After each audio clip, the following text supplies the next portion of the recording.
नमस्कार।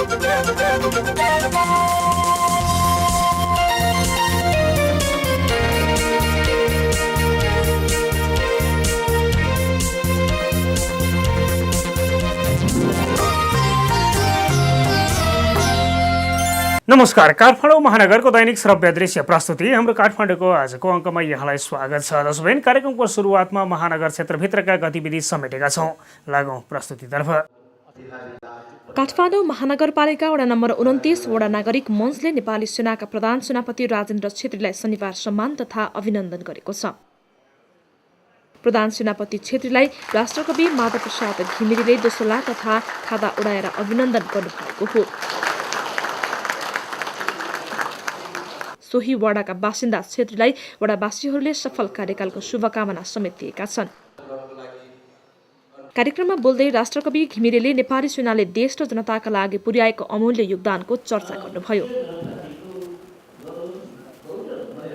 त्यस्तै प्रधान सेनापति छेत्रीले 3 वर्ष आफ्नो कार्यकालमा सबैको सहयोगको अपेक्षा गरेको बताउनुभयो। आज पर्यटकको अधिकांश समय यही 29 वडाकै सेरोफेरोमा बितेको छ।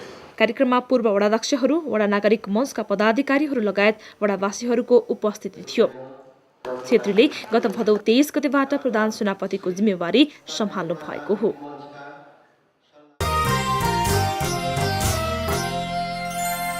दर्शकबिन, प्रत्येक सहर मानव बसोबासका लागि अनुकूल हुन्छ। न्यूनतम मापदण्ड पूरा भएको हुनुपर्छ। त्यो मध्ये खुल्ला स्थानको आवश्यकता पूरा हुनु पनि महत्त्वपूर्ण पक्षका रूपमा लिएको छ।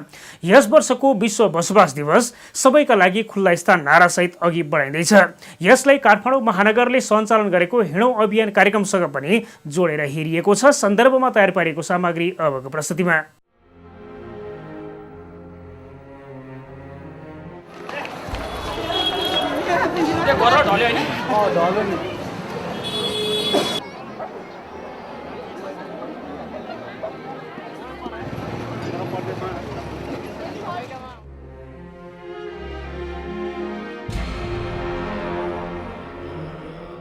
उपत्यकामा पर्याप्त खुला स्थानको व्यवस्था गर्न प्रति 25,000 जनसङ्ख्याको लागि एक खुल्ला स्थानको व्यवस्था गरिनेछ।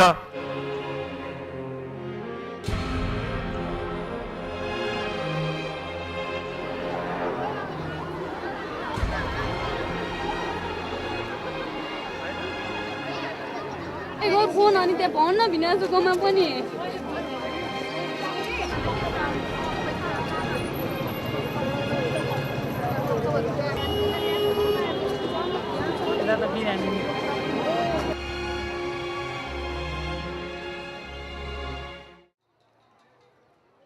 नेपालमा 2072 सालमा गएको भूकम्पले जनधनको क्षति त गरायो नै, यसबाहेक बाँच्नेहरूलाई आपतमा बस्न आवश्यक पूर्वाधार संरक्षणको शिक्षा पनि दियो। पुर्खाले निर्माण गरेर छोडिदिएका सार्वजनिक सम्पत्ति, बहाल, बहिल र चौरको संरक्षण गर्नुपर्छ अनुभूति पनि गरायो।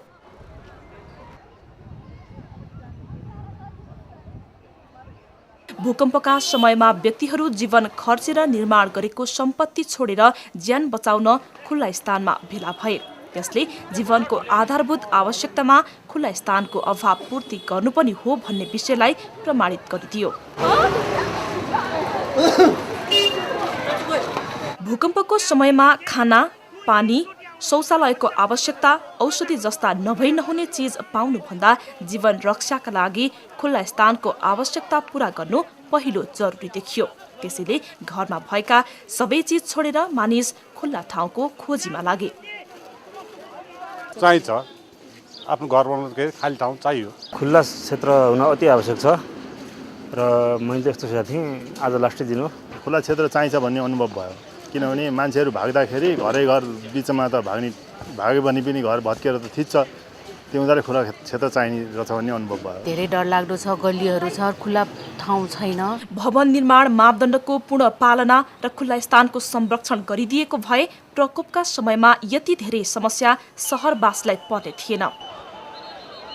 तत्कालीन समयमा उपलब्ध खुल्ला स्थानको उपयोगिताबाट हेरेर भन्न सकिन्छ। खाली ठाउँ देख्यो कि भवन बनाइहाल्ने, सानोतिनो व्यापार बसाइहाल्ने, गल्ली भेटाए कि सवारी साधन प्रवेश गराइहाल्ने प्रवृत्ति शहरमा खुल्ला स्थान संरक्षणका लागि देखिएका चुनौती मध्येका प्रमुख हुन्।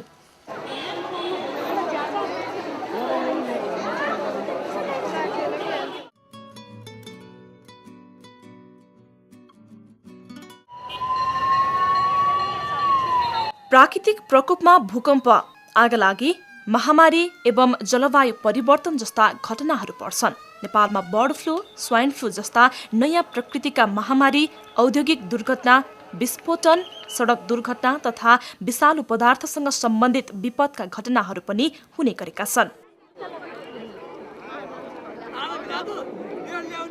सन् 2004मा संयुक्त राष्ट्र सङ्घीय विकास कार्यक्रम UNDP-ले सङ्कटासन्नता र जोखिमका सम्बन्धमा गरेको अध्ययन अनुसार भूकम्पको सापेक्षिक सङ्कटासन्नताका दृष्टिबाट नेपाल संसारका सबैभन्दा बढी जोखिममा रहेका देशहरूमध्ये 11औं स्थानमा, पहिरो र बाढी जस्ता जलजन्य प्रकोपको जोखिमको दृष्टिकोणबाट 30औं स्थानमा रहेको छ। दुःखको समयमा सँगै बस्न होस् वा महामारीका कारण एकै ठाउँमा बस्न नहुने अवस्थामा होस्, प्राकृतिक विपत्ति होस् वा गैर प्राकृतिक विपत्ति होस्, नेपालमा घटना वर्षेनी बढ्दै गइरहेका छन्। यसकारण पनि खुल्ला स्थानको संरक्षण गर्नुपर्छ। कलात्मक तथा तत्कालीन जीवनका सामाजिक पक्ष झल्काउने काठमाडौँका भित्री शहरमा रहेका यी सडक सवारी साधनका लागि निर्माण गरिएका होइनन्। सडकमा पैदल यात्रीका लागि छुट्टै पेटी नहुनुले पनि यस विषयलाई प्रमाणित गर्छ। जसका लागि बनाइएका होइनन् तिनकै प्रभुत्व भएकोले काठमाडौँको भित्री शहरको स्वरूप बिग्रदैछ, मौलिकता नासिँदैछ। चोकमा बसेर पारिवारिक कुराकानी गर्ने, सामाजिक गतिविधि गर्ने लगायतका मौलिक दृश्य अब भित्री शहरमा पाउनु मुस्किल छ।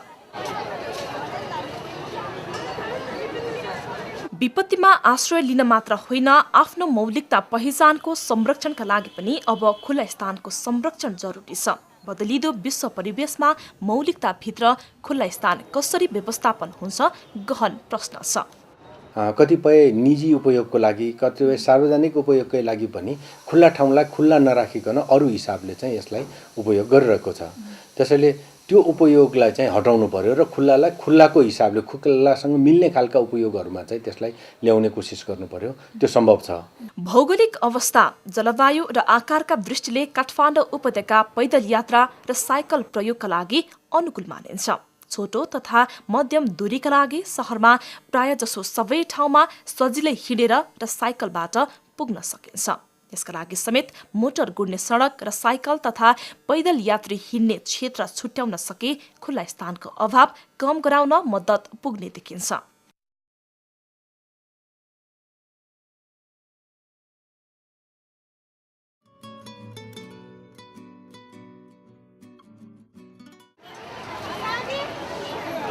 काठमाडौँ महानगरका भित्री सडक सवारी साधन गुड्नका लागि निर्माण नभएको तर्क राख्दै यस प्रकारका सडकलाई पैदल मार्गको रूपमा विकास क्रम अघि बढाएको महानगरले खुल्ला स्थानको अभाव घटाउन क्षेत्रगत साझेदारीतालाई प्राथमिकतामा राखेको छ। तत्कालीन न्यून जनसङ्ख्या र जीवनशैलीलाई आवश्यक पर्ने चौडाइ भएका सडकले अहिले हजारौं जनसङ्ख्याको चाप र अत्याधिक सवारी साधनको भार टेकिरहेका छन्। यसले शहरी व्यवस्थापनको पक्षलाई कमजोर बनाउँदै लगेपछि यसतर्फका कार्यक्रम प्राथमिकतामा पर्न थालेका हुन्।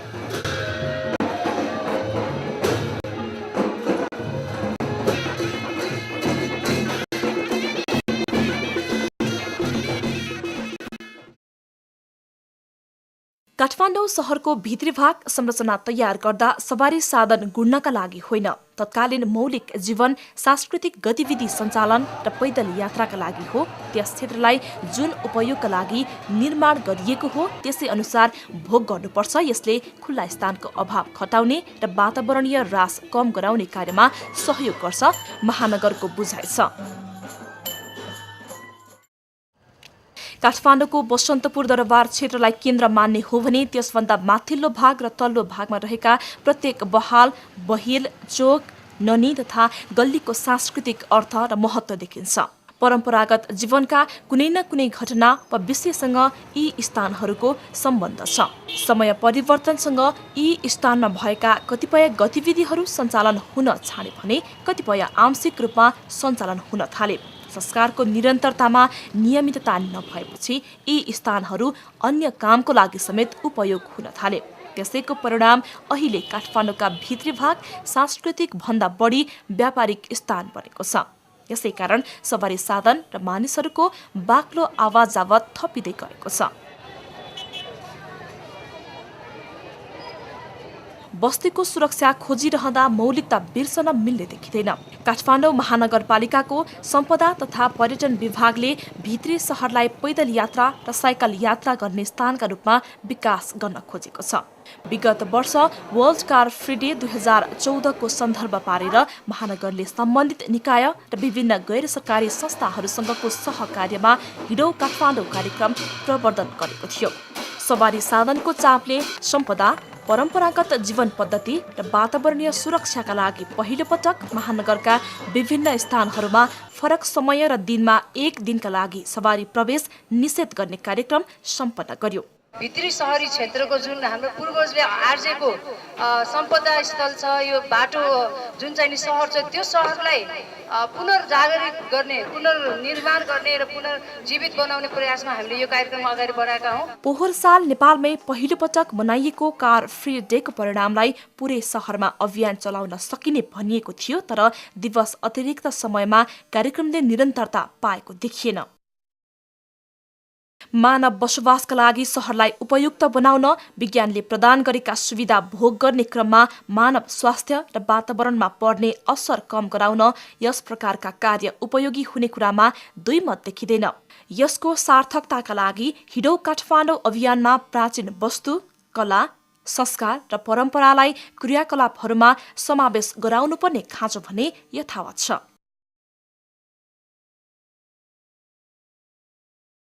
यसरी प्राकृतिक तथा गैर प्राकृतिक प्रकोप होस् या परम्परागत जीवनमा चाख लाग्दा पक्षको निरन्तरताका लागि होस्, पर्याप्त खुल्ला स्थानको उपलब्धतालाई पहिलो कार्यका रूपमा लिन जरुरी छ।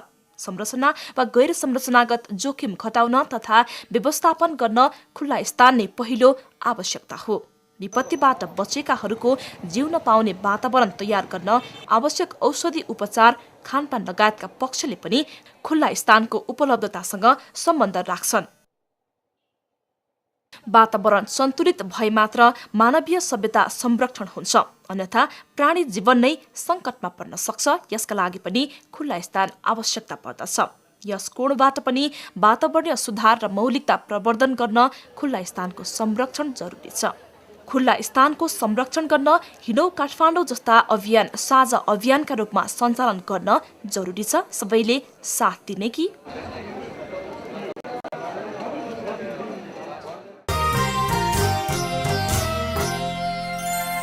तसर्थ काठमाडौँका भित्री सहरहरू मोटर गुण्डका लागि होइनन्, पैदल यात्राका लागि हुन्। महानगरले तर्क राख्दै हिँडौँ काठमाडौँ अभियानलाई अगाडि बढाएको हो। सन्दर्भसँगै आजका लागि हाम्रो निर्धारित समय पुरा भएको छ। आगामी श्रृङ्खलामा नयाँ विषयका साथ भेटघाटका लागि फेरि आउनेछौँ।